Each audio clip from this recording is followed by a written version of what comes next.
যুদ্ধবিরতি কিন্তু তেলের বাজারে আগুন। কি ঘটছে বিশ্বজুড়ে? তেলের দামে হঠাৎ উল্লম্ফন, উত্তেজনায় কাঁপছে বৈশ্বিক জ্বালানি বাজার। যুদ্ধবিরতির পর স্বস্তি ফেরার কথা থাকলেও উল্টো চিত্র দেখা যাচ্ছে আন্তর্জাতিক বাজারে।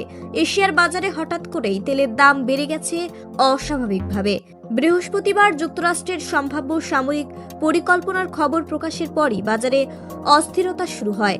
সংবাদ মাধ্যম বিবিসি জানিয়েছে তেলের দাম প্রায় 7% বেড়ে ব্যারেল প্রতি $126-এরও বেশি হয়েছে। এই দাম 2022 সালে রাশিয়া ইউক্রেন ওয়ার শুরুর পর সর্বোচ্চ পর্যায়ে পৌঁছেছে বলে জানানো হয়েছে। এদিকে অ্যাক্সিওস এর প্রতিবেদনে বলা হয়েছে, ইউনাইটেড স্টেট সেন্ট্রাল কমান্ড ইরানের বিরুদ্ধে একটি সংক্ষিপ্ত কিন্তু শক্তিশালী হামলার পরিকল্পনা তৈরি করছে। এই খবর প্রকাশের পর বাজারে আরও চাপ তৈরি হয় এবং ব্রেন্ট ক্রুড অয়েলের দাম দ্রুত বেড়ে যায়।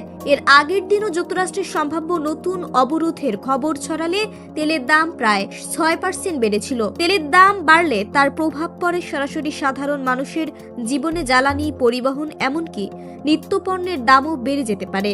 যুক্তরাষ্ট্র জানিয়েছে, যদি ইরান হরমুজ প্রণালীতে জাহাজ চলাচলে হুমকি দেয় তাহলে ইরানের বন্দরগুলোতে অবরোধ বজায় রাখা হবে, যা বৈশ্বিক জ্বালানি সরবরাহে বড় ধরনের বিঘ্ন ঘটাতে পারে।